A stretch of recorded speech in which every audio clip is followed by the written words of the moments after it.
بخاری مسلم کی حدیث ہے، جبریل علیہ السلام نبی کے پاس آئے انسانی شکل میں، اور نبی سے آگے پوچھا اچھا بتائیں قیامت کب آئے گی؟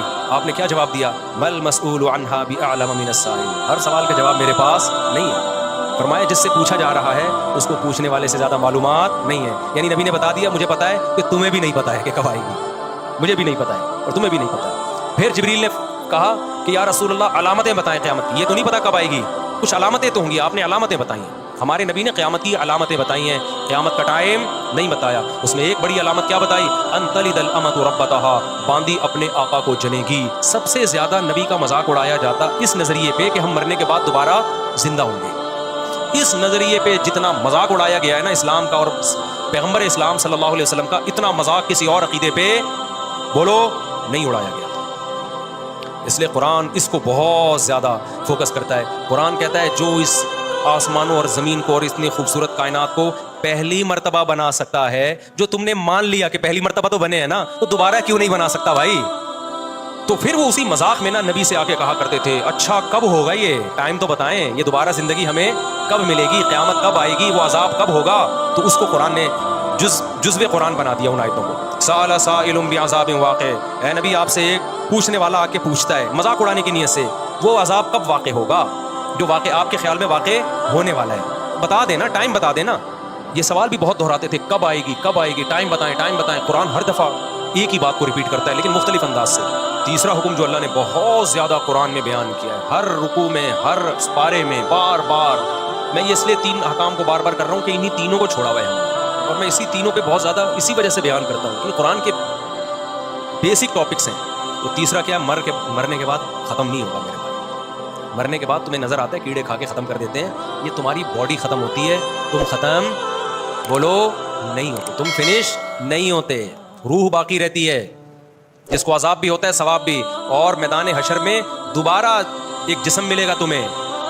ہمیشہ کے لیے انسان فنا ہونے کے لیے نہیں آیا، موت کے بعد زندگی ہے جس میں اچھوں کو اچھے کا حساب ملے گا، بدلہ ملے گا، بروں کو برائی کی سزا ملے گی۔ یہ چیز بھی سائنسدان نہیں مانتے۔ یہ تین چیزیں ایسی ہیں جن کو لبرل لوگ نہیں مانتے۔ کوئی کہتا ہے خدا نہیں ہے، اللہ کہتے ہیں ہے، کوئی کہتا ہے لیکن اس کے ساتھ اوروں کو شریک کر لیتے ہیں جو مذہبی لوگ ہیں، اللہ کہتے ہیں نہ، اس کے ساتھ کوئی شریک نہیں ہے، صرف وہ۔ تیسرا تمہیں تمہارے اعمال کا حساب دینا پڑے گا۔ یہ تین باتیں جب نبی کیا کرتے تھے نا تو مشرک ان میں سے ایک بات کو مانتے تھے، اور جو ملحد ہیں وہ ایک بھی نہیں مانتے تھے۔ جو اس دور میں ملحد تھے، ایتھیسٹ تھے، وہ کہتے تھے کوئی خدا ہے ہی نہیں، ان ہی الا حیاتنا دنیا نموت و نحیا وما یہلکنا الا الدہر، کچھ بھی نہیں ہے بھائی، ہم پیدا ہوتے ہیں مر جاتے ہیں، یہ زمانے کے تصرفات ہیں، یہ نیچرل ہے۔ یہ کیا ہے سر؟ یہ نیچرل پروسیس ہے۔ جیسے بیج زمین میں ڈالو، پودا اگے گا، پھل اگے گا، آم اتلیں گے، نیچرل ہے نا، کرنے ورنے والا کوئی بھی بولو نہیں ہے۔ یہ سب آٹومیٹیکلی ہو رہا ہے، مر گئے، کھاؤ پیو موج مستی۔ آج بھی بہت سے لوگ، زیادہ تر تو آج دنیا میں اسی طرح کے لوگ ہیں، حتیٰ کہ ہندو نام کے ہندو ہیں، سوچ ان کی بھی، وہ ہندوؤں کا بھی ساتھ جنم مرنے والا گیا۔ وہ ایک ہندو پنڈت نے کسی نے کہا نا کہ کوئی برا کام کر رہا تھا تو ہندو پنڈت نے اس سے کہا کہ تو اگلے جنم میں گدھا بن جائے گا۔ اس نے کہا پچھلے جنم میں گدھا تھا، اس جنم میں کیا بناؤں؟ کچھ اچھے کام کیے تو میں انسان بن گیا ہوں، تو اب میں دوبارہ کیا بن جاؤں گا؟ گدھا۔ تو پھر میں کچھ اچھے کر لوں گا، پھر انسان بن جاؤں گا۔ خیر یہ ان کا عقیدہ ہے، ہمیں اس سے کیا لینا دینا۔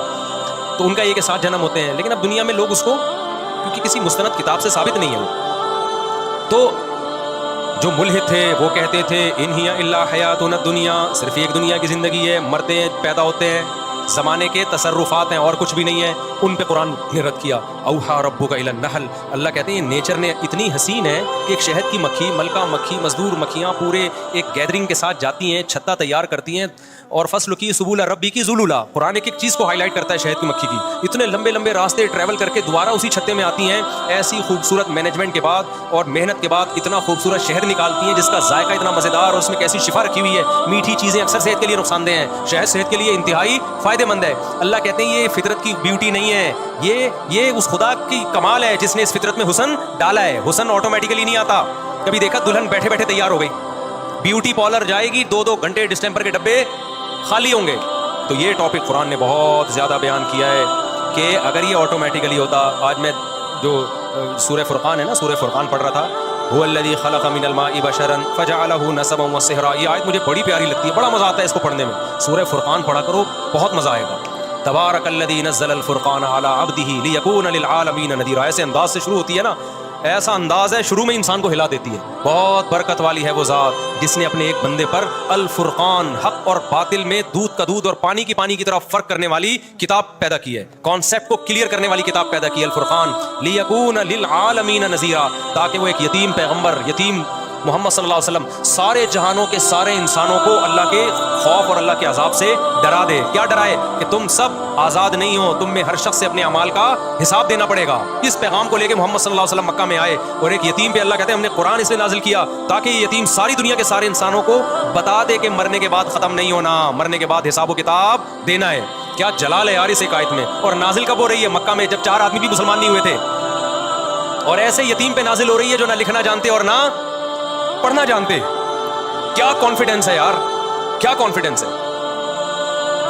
اگر کوئی اس وقت ہوتا وہ کہتا بھائی تمام جہان آپ ایک مکہ میں یتیم, کوئی جانتا آپ کو ہے نہیں, قافلے یہاں سے نہیں گزرتے, نہ پانی ہے نہ گھاس ہے, اور بات کیا کر رہے ہو ساری دنیا کے سارے انسان. اللہ کہتا ہے وہ برکت والی ذات ہے جس نے قرآن کو نازل کیا. اس قرآن کے ذریعے ہی پھیلا دے گا اللہ, اور آج پھیلا دیا نا پوری دنیا میں. دنیا میں کوئی ایک چپا ایسا نہیں ہے جہاں قرآن پڑھا نہ جاتا ہو. دنیا میں سب سے زیادہ نام اللہ کا لیا جاتا ہے. اذانیں دیکھو پوری دنیا میں پھیل چکی ہیں. تو اسی سورہ فرقان میں اللہ کہتا ہے خلق من الماء بشرا. اللہ کہتا ہے تمہیں اللہ کی قدرت سمجھ میں نہیں آتی, ایک غلیظ پانی سے انسان کو بنایا میں نے, اس پانی کو دیکھو, اور بنا کے کیا فجعلہ نسبا وصہرا, اس کو 2 خاندان دے دیے, ددیال ننیال, اور بلوغت کے بعد ایک خاندان دے دیا سسرال. اتنی بڑی عزت دے دی اس کو, خاندانوں میں پیدا کیا. اس کی خوشی پہ ددیال ننیال بھی خوش ہوتا ہے, سسرال بھی خوش ہوتا ہے. اس کے رونے پہ ددیال ننیال بھی روتا ہے اور سسرال بھی روتا ہے. ایک پانی کو اتنی عزت آٹومیٹیکلی اب بولتی بند نہیں مل سکتی. لوگ کہتے ہیں نا بولو نہ بولا نہیں بولا کرو, آپ خود ہی بول لیا کریں تاکہ میں بولو نہ نہیں بولا کرو. سینٹینس مکمل کر لیا کریں. ایک غلیظ پانی تھا, کوئی کہہ سکتا تھا ایک ایسے پروسیس سے اس کو بھی گزارا جائے گا, ایک ایسی مشین میں کہ یہ چودھری اور وڈیرا بنے گا, ٹھیک ہے نا, یہ سائنٹسٹ بنے گا, اور یہ ایک سیاستدان بنے گا, یہ ایک بڑا آدمی بنے گا, یہ ملینز بنے گا, بلینئرز بنے گا, اور پھر اس کا ایک خاندان ہوگا. اس کو تنگ کرو گے, اس کا باپ بھی آئے گا, ماں بھی آئے گی لڑنے کے لیے, پورا پیچھے خاندان ہوگا, اس کے رونے پہ خاندان روئے گا. پھر اس کا ایک اللہ نے تو 100 سال کا ذکر کیا, میں نے اس آیت کی قدر کرتے ہوئے میں نے کہا جب سسرال اتنی بڑی نعمت ہے تو 4 ہونے چاہیے. تو میرے اوپر یہ آیت اور زیادہ فٹ آ رہی ہے. کیا خیال ہے بھائی کہ هو الذی خلق من الماء بشرا, اللہ نے ایک غلیظ پانی سے انسان کو پیدا کیا اور اسے نسب بھی دیا, اور 4 عدد نسب ایک دیا, سسرال کتنے دے دیے. اس سے پتہ چلتا ہے, اس آیت سے پتہ چلتا ہے کہ خاندان ایک بہت بڑی نعمت ہے, اور نعمت جتنی زیادہ ہو اتنا اچھی ہوتی ہے. پیسہ نعمت ہے یا نہیں ہے؟ تو کبھی کوئی کہتا ہے زیادہ پیسہ ایکچولی میں خرچ کہاں کروں گا, ایکچولی مینیج کرنا مشکل ہے. ابے لے آ, بعد میں دیکھیں گے کیا مینیج کرنا ہے اس کو. تو اولاد بھی نعمت ہے. یہب لمن یشاء اناثا, اللہ کہتے ہیں گفٹ کرتا ہوں بیٹے بیٹیاں, آنے دے, آنے کے بعد کرنا ہے کہ کرنا کیا ہے ان کا, آنے میں نہیں روکنا ان کو کہ گفٹ کم لینے, ہم نے گفٹ تو جتنے زیادہ آ جائیں, اس کے بعد پھر ان کا کرنا کیا ہے. تو بچے پیدا ہونے سے مت روکو, ہونے کے بعد پھر پلاننگ کرو. مسئلہ یہ نہیں ہے بچے جو بگڑتے ہیں نا اس لیے نہیں کہ زیادہ ہے, اس لیے کہ پیدا ہونے کے بعد بھی نہیں سوچ رہے ہوتے ان کو بنانا کیا ہے ہم نے. وہ تو ایک بھی بگڑ جائے گا, پھر تمہارا بچہ پیدا ہوا تم قیامت تک سوچتے رہو گے کرنا کیا ہے اس کو, تو چور بن جائے گا آٹومیٹکلی, ڈاکو بن جائے گا. تو وہ تو جو بگڑنا ہوگا تو ایک بھی بگڑے گا. اگر پلاننگ کر کے پیدا کرنے میں پلاننگ نہیں کرو, پیدا تو اللہ کی طرف سے گفٹ ہے, جتنا ہو اچھا ہے, لیکن جو پیدا ہوتے جائے اسی وقت ان کو انسان کا بچہ بنانے کی فکر بولو کرتے چلے جاؤ کہ بگڑے نہیں ہے. ایسا نہیں چرسی میں بیٹھ رہا ہے, ایک بچہ بھی چرسی میں بیٹھے گا تو چرسی بنے گا, 18 بچے بھی اگر بھائی انسانوں میں بیٹھیں گے تو کیا بنیں گے, انسان کے بچے بنیں گے. فیملی پلاننگ والوں تو بچے ہی روک دیا نا. تو نسبا وصہرا, قرآن کہتا ہے سسرال والا بنایا. وہ سسرال بھی جتنے زیادہ ہوں اتنے کیا ہیں, اور نعمت ہے سسرال. آپ کسی, یہ تو مذاق کرتے رہتے ہیں, مذاق اڑاتے رہتے ہیں سسرال کا, دل بھی چاہتا ہے لیکن اب کیا کریں, مجبور ہے. لیکن ویسے کتنی عزت ہوتی ہے جب آپ کا ان کے گھر رشتہ نہ ہوا ہو, آپ جاؤ, کوئی عزت دیتا ہے.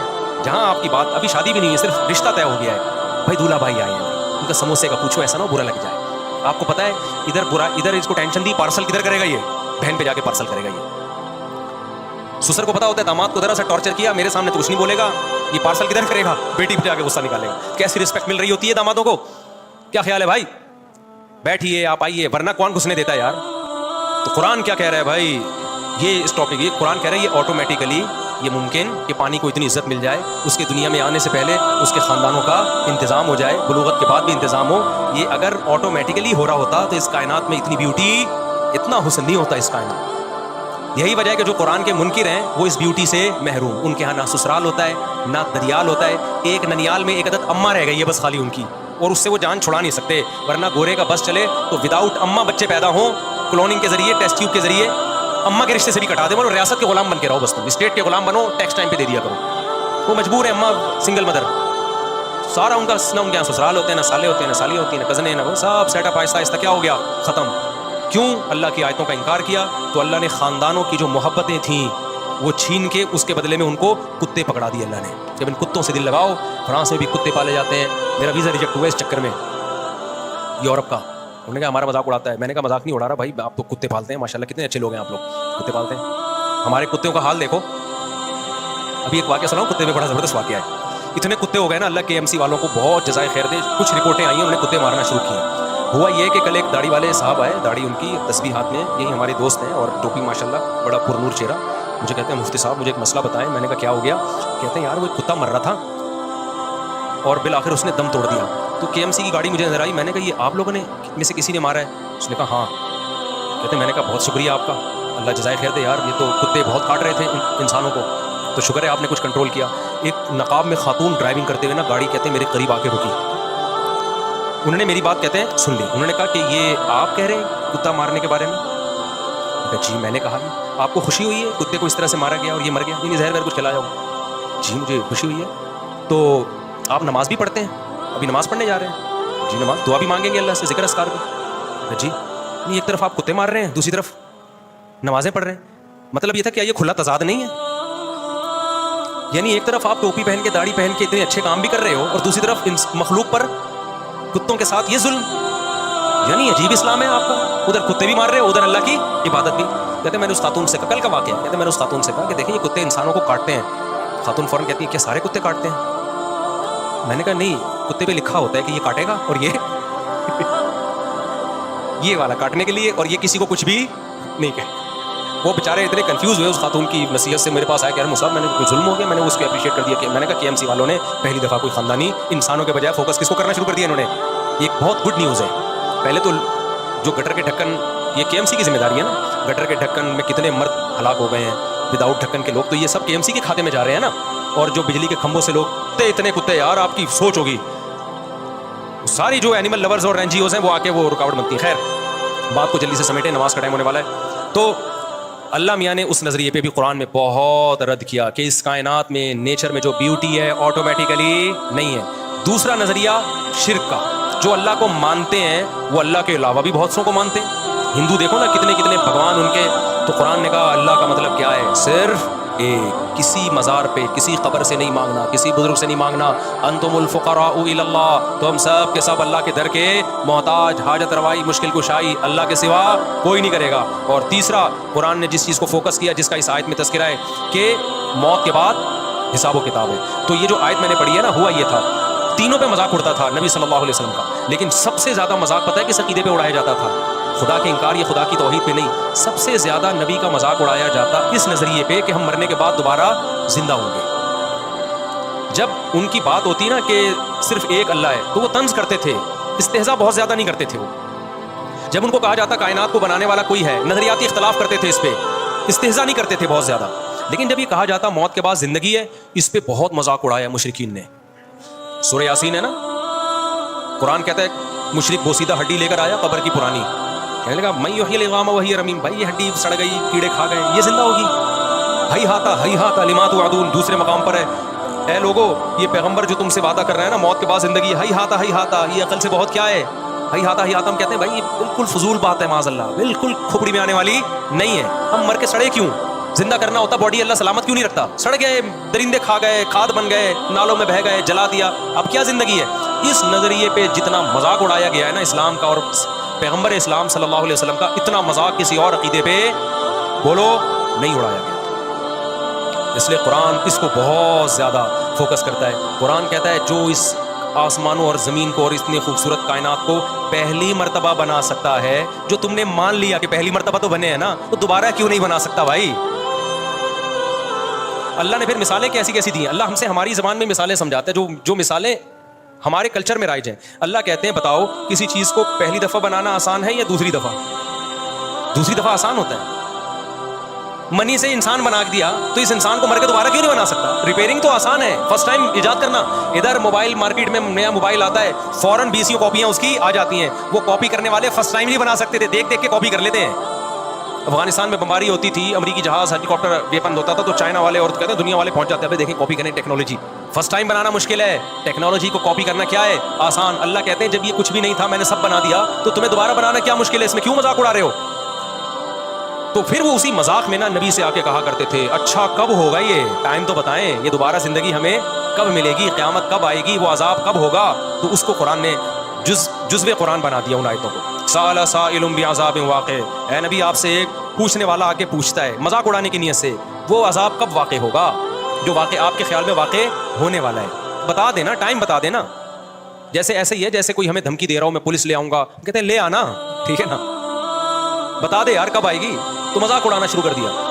اللہ نے قرآن میں جگہ جگہ کہا ہے کہ میں نے اس کا علم کہ کب آئے گی کسی مقرب پیغمبر یا فرشتے کو بھی اس کا علم نہیں دیا. یہ دماغ سے نکال دو کہ میں یہ بتاؤں گا کب آئے گی، اس میں حکمتیں ہیں. ٹائم نہیں بتایا اللہ نے. قل لا یجلیھا لوقتھا الا ھو، اے نبی ان سے کہہ دیجئے اس کو اس کے وقت میں وہی ظاہر کرے گا، مجھے اس کے بارے میں علم نہیں ہے. میں پیغمبر ہوں، پیغمبر کا کام، میسنجر کا کام جو میسج ملے اس کو آگے ڈیلیور کرنا ہے. مجھے جو میسج ملا ہے وہ یہ ملا ہے کہ یہ بات ڈیلیور کر دوں کہ تمہارا حساب و کتاب ہوگا، کس دن ہوگا یہ مجھے خود بھی نہیں پتا. ایک موقف تھا، اگر محمد صلی اللہ علیہ وسلم معاذ اللہ نقل اور جھوٹے نبی ہوتے اور دنیا کی لالچ اور چاہت میں نبوت کا اعلان کیا ہوتا تو آپ کہتے تھے 100 سال بعد آئے گی. کیا خیال ہے 200 سال بعد آئے گی؟ 200 سال بعد کون جا کے دیکھتا بھائی نبی کو؟ معاذ اللہ نقل کفر، جو عزت حاصل کرنی تھی، جو دولت، وہ تو مل جاتی نا بھائی. دنیا میں جو نفس پرست لوگ ہوتے ہیں وہ کہتے ہیں یار ابھی تو لوٹو، ہمارے مرنے کے بعد جو مرضی ہوتا رہے. لیکن تمام پیغمبروں کا موقف اس میں ایک ہی تھا، مضبوط موقف، ہمیں معلوم نہیں ہے، ہمیں نہیں پتا کیونکہ ہم عالم الغیب نہیں ہیں. قرآن نے یہ بھی کہا، یہ سوال بھی بہت دہراتے تھے کب آئے گی کب آئے گی، ٹائم بتائیں ٹائم بتائیں. قرآن ہر دفعہ ایک ہی بات کو ریپیٹ کرتا ہے لیکن مختلف انداز سے. تو قرآن نے ایک جگہ یہ بھی کہہ دیا سورہ اعراف میں یا سورہ انعام میں کہ اے نبی آپ ان سے کہہ دیجئے قل لا اعلم الغیب، مجھے غیب کا علم نہیں ہے، مجھے غیب کا علم نہیں ہے، مجھے نہیں پتا کب آئے گی بھائی.